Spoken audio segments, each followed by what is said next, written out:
I'm Edie Lush, and I'm here in the Hub Culture Pavilion in Davos on a beautiful sunny day. Very pleased to be joined by Becker, Dean of the School of the Arts at Columbia.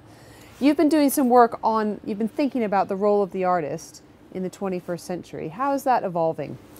And I've been writing about this for so many years, so I've been watching it. I think that the 21st century, first of all, as we all know, we're in the middle of some very serious and complicated problems.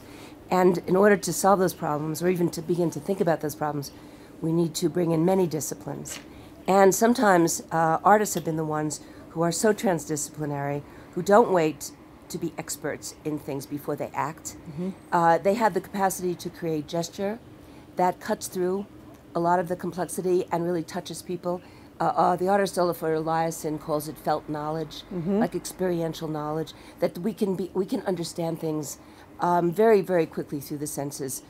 So I think that artists have all the tools and the vehicles to move and act in this very complex world. So I'm seeing a lot more evolution of public art, what's called engaged social practice. Mm-hmm. Tell me, what does that mean? It means that artists are taking their role as citizens very seriously, and they see a problem and they say, I need to solve this problem, whether it be, I'm living in a neighborhood where none of these kids have any after-school art classes, so I'm going to create a little school. Mm-hmm. Or it's the environment, as we all know, is suffering terribly coming up to Davos. Mm-hmm. I don't know if you noticed, but it was green almost all the way up.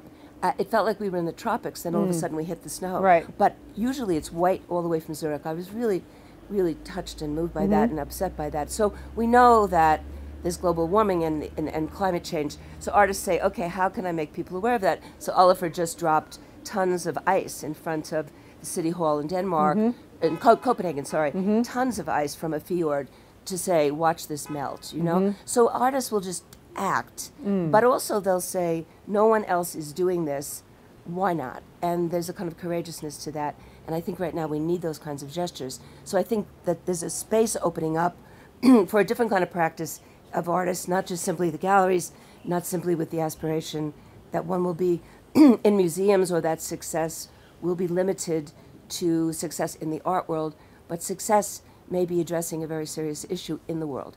And I think there's a lot more respect for that kind of art making now than there ever was. In the 80s, it was all about the market. And I think now, if you look at the conferences and you look at what young artists are aspiring to, they're really thinking about how can I actually be useful in the world. How can they support themselves, though? If you dump a bunch of art in the middle of Copenhagen. Well, Olafur, he's not a good example, right? Because he's an enormously successful artist. I don't think we need to worry about too much about him. His fabulous new installation at the new Gary building in Paris. He's not an artist that I would even use as an example because he's operating on a much larger scale. But there are, I think that artists who made all kinds of work have always had that problem, and they've always had to come up with an alternative. Even if you show in galleries, even if you work is bought by museums, that kind of career can be like this. It can be, you can have a moment, and then you can be 30 years old, and that moment has passed. Now what for your life? So the ambition of what really is the purpose of my life is one that I think is very important for art schools to address. And to say to students, what are you really doing in life? What is your life goal? And your life goal, in my estimation, can't be, I just want to be successful in terms of making money with my art. What is the point of that gesture?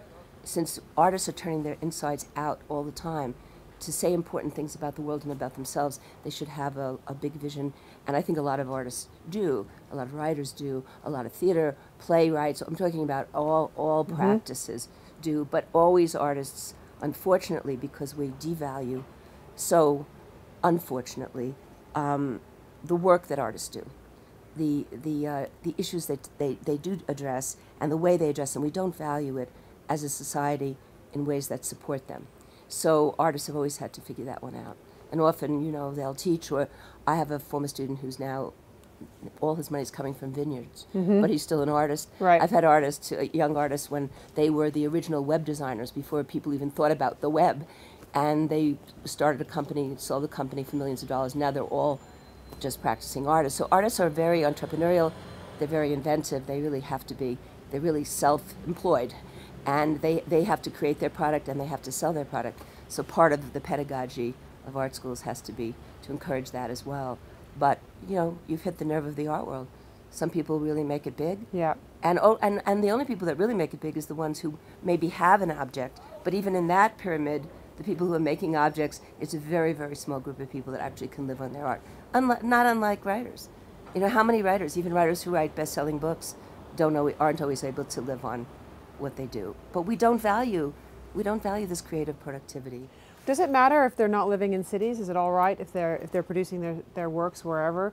We spoke about this before, about artists being priced out of major cities like New York, like Paris.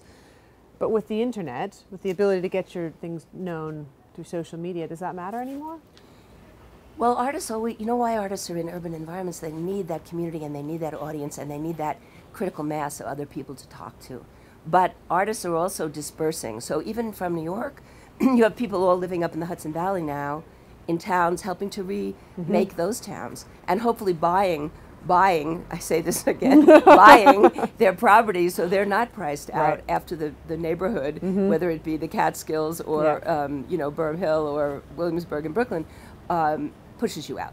So I think artists are savvy about that too, and also there's a lot of, you know, artists need space, so sometimes it's good for artists to get out of the city because they can have space and acquire space a lot more cheaply.